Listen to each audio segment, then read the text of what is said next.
ನೀವಾಗ್ಲೇ ಅಂದ್ರೆ ಕಾರ್ಯಕರ್ತರೇ ನನ್ನ ಶಕ್ತಿ ಅಂತ ಹೇಳಿ ಅದಕ್ಕೊಂದು ಎಕ್ಸಾಂಪಲ್ ನಮಗೆ ನೋಡೋದಕ್ಕೆ ಸಿಕ್ತು.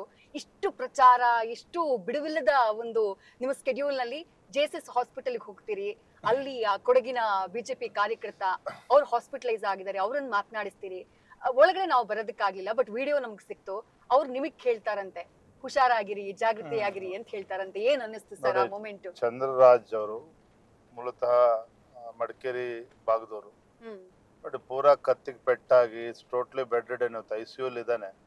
ಅದ್ರ ನಡುವೆನೂ ಸಹ ಅವನ ಆರೋಗ್ಯವನ್ನ ವಿಚಾರಿಸ್ಕೊಳಕ್ ಹೋದ್ರೆ ನೀವು ಹುಷಾರಾಗಿರಿ ಅಣ್ಣ, ದಯವಿಟ್ಟು ಚೆನ್ನಾಗಿ ಓಡಾಡಿ, ನೀವು ಹುಷಾರಾಗಿರಿ ಅಂತೇಳಿ ನನಗೆ ಧೈರ್ಯ ತುಂಬತಕ್ಕಂಥ ಕೆಲಸ ಮಾಡ್ತೇನೆ. ಇದು ಭಾರತೀಯ ಜನತಾ ಪಾರ್ಟಿಯ ಬಗ್ಗೆ, ಪಕ್ಷದ ಬಗ್ಗೆ ಮತ್ತು ಒಂದು ಯಡಿಯೂರಪ್ಪವ್ರ ಬಗ್ಗೆ ಇಟ್ಕೊಂಡಿರ್ತಕ್ಕಂಥ ಒಂದು ಪ್ರೀತಿ. ಅದು ನರೇಂದ್ರ ಮೋದಿ ಶಕ್ತಿ ಹೆಚ್ಚಾಗಿದೆಯಾ ಅಂತ ಹೇಳಿ ವಿಜೇಂದ್ರ ಪ್ರಶ್ನೆ ಅಲ್ಲ, ಪಕ್ಷದ ಬಗ್ಗೆ ಒಂದು ಇಟ್ಕೊಂಡಿರ್ತಕ್ಕಂಥ ಒಂದು ಅವಿನಾಭಾವ ಸಂಬಂಧ, ಕಾರ್ಯಕರ್ತನ ಮಾತುಗಳೆಲ್ಲ ಅದು ವ್ಯಕ್ತ ಆಗ್ತಾ ಇತ್ತು. ಅದು ನಿಜವಾಗ್ಲೂ ಕೂಡ ನಾವು ತಾವು ಕೇಳ್ತಾರೆ ಅಂತ ನಿಜವಾಗ್ಲೂ ಕೂಡ ಅವ್ರ ಪ್ರೀತಿ ವಿಶ್ವಾಸಕ್ಕೆ ನಾವು ಯಾವತ್ತೂ ಕೂಡ ಬೆಲೆ ಕಟ್ಟೋದಕ್ಕೆ ಸಾಧ್ಯ ಇಲ್ಲ.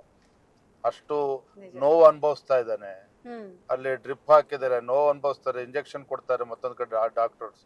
ಅದ್ರ ಮಧ್ಯನೂ ಕೂಡ ನನ್ನ ಆರೋಗ್ಯದ ಬಗ್ಗೆ ವಿಚಾರಿಸ್ತಾನೆ ಅಂತ ಹೇಳಿದ್ರೆ ನಿಜವಾಗ್ಲೂ ಕೂಡ ಏನ್ ಹೇಳ್ಬೇಕು ಗೊತ್ತಾಗೋದಿಲ್ಲ. ಎಕ್ಸಾಕ್ಟ್ಲಿ. ನ್ಯೂಸ್ ಫಸ್ಟ್ ನಿರ್ಭೀತಿಯಿಂದ ನಿಮ್ಮ ಪರವಾಗಿ.